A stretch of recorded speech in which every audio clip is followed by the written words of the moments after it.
ಚಿಕ್ಕೋಡಿಯಲ್ಲಿ February 28ರಂದು ಕೆಎಲ್ಇಯ ನೂತನ CBSE ಆಂಗ್ಲ ಮಾಧ್ಯಮ ಶಾಲೆಯ ಉದ್ಘಾಟನೆಯನ್ನು ಕೇಂದ್ರ ವಿದೇಶಾಂಗ ಸಚಿವ ಡಾಕ್ಟರ್ ಎಸ್. ಜಯಶಂಕರ್ ನೆರವೇರಿಸಲಿದ್ದಾರೆ ಎಂದು ಕೆಎಲ್ಇ ಕಾರ್ಯಾಧ್ಯಕ್ಷ ಡಾಕ್ಟರ್ ಪ್ರಭಾಕರ್ ಕೋರೆ ಹೇಳಿದರು. ಸೋಮವಾರ ಇಲ್ಲಿನ ಕೆಎಲ್ಇ ಪ್ರಧಾನ ಕಚೇರಿಯಲ್ಲಿ ಸುದ್ದಿಗೋಷ್ಠಿಯಲ್ಲಿ ಉದ್ದೇಶಿಸಿ ಮಾತನಾಡಿದ ಅವರು, ಕೆಎಲ್ಇ ಸಂಸ್ಥೆಯ 17ನೇ ತಾಲೂಕಾ ಮಟ್ಟದ ಸಿಬಿಎಸ್ಇ ಆಂಗ್ಲ ಮಾಧ್ಯಮ ಶಾಲೆಯನ್ನು ನಿರ್ಮಾಣ ಮಾಡಲಾಗಿದೆ. ಈಗಾಗಲೇ ಅಥಣಿ, ಸವದತ್ತಿ, ಬೈಲಹೊಂಗಲ, ಗದಗ, ಹಾವೇರಿ, ನಿಪ್ಪಾಣಿ, ಮಹಾರಾಷ್ಟ್ರ ಹಾಗೂ ಬೆಂಗಳೂರಿನಲ್ಲಿ ಸಿಬಿಎಸ್ಇ ಶಾಲೆಯನ್ನು ಕೆಎಲ್ಇ ಸಂಸ್ಥೆ ಪ್ರಾರಂಭಿಸಿದೆ ಎಂದರು.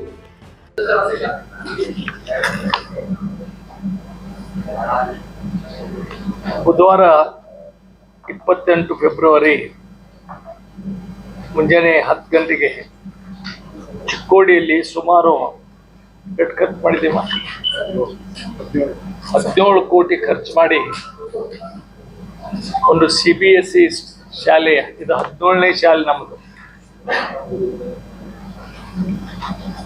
ಕೆಎಲ್ಇ ಸಂಸ್ಥೆಯ 17ನೇ ತಾಲೂಕಾ ಮಟ್ಟದಲ್ಲಿ ಈ ಶಾಲೆಯನ್ನು ಕಟ್ಟಡವನ್ನು ಉದ್ಘಾಟನೆ ಮಾಡಲಿಕ್ಕೆ ಕೇಂದ್ರ ವಿದೇಶಾಂಗ ಸಚಿವರಾದ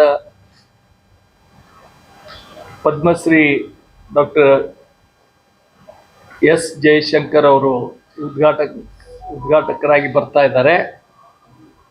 ಅತಿಥಿಗಳಾಗಿ ನಮ್ಮ ಸಂಸದ ವ್ಯವಹಾರಗಳ ಕಲ್ಲಿದ್ದಲು ಮತ್ತು ಗಣಿ ಸಚಿವರಾದ ಪ್ರಹ್ಲಾದ್ ಜೋಶಿ ಅವರು ಬರ್ತಾ ಇದ್ದಾರೆ. ಅದರ ಜೊತೆಗೆ ಲೋಕಲ್ ಶಾಸಕರು, local KNN city news Belagavi.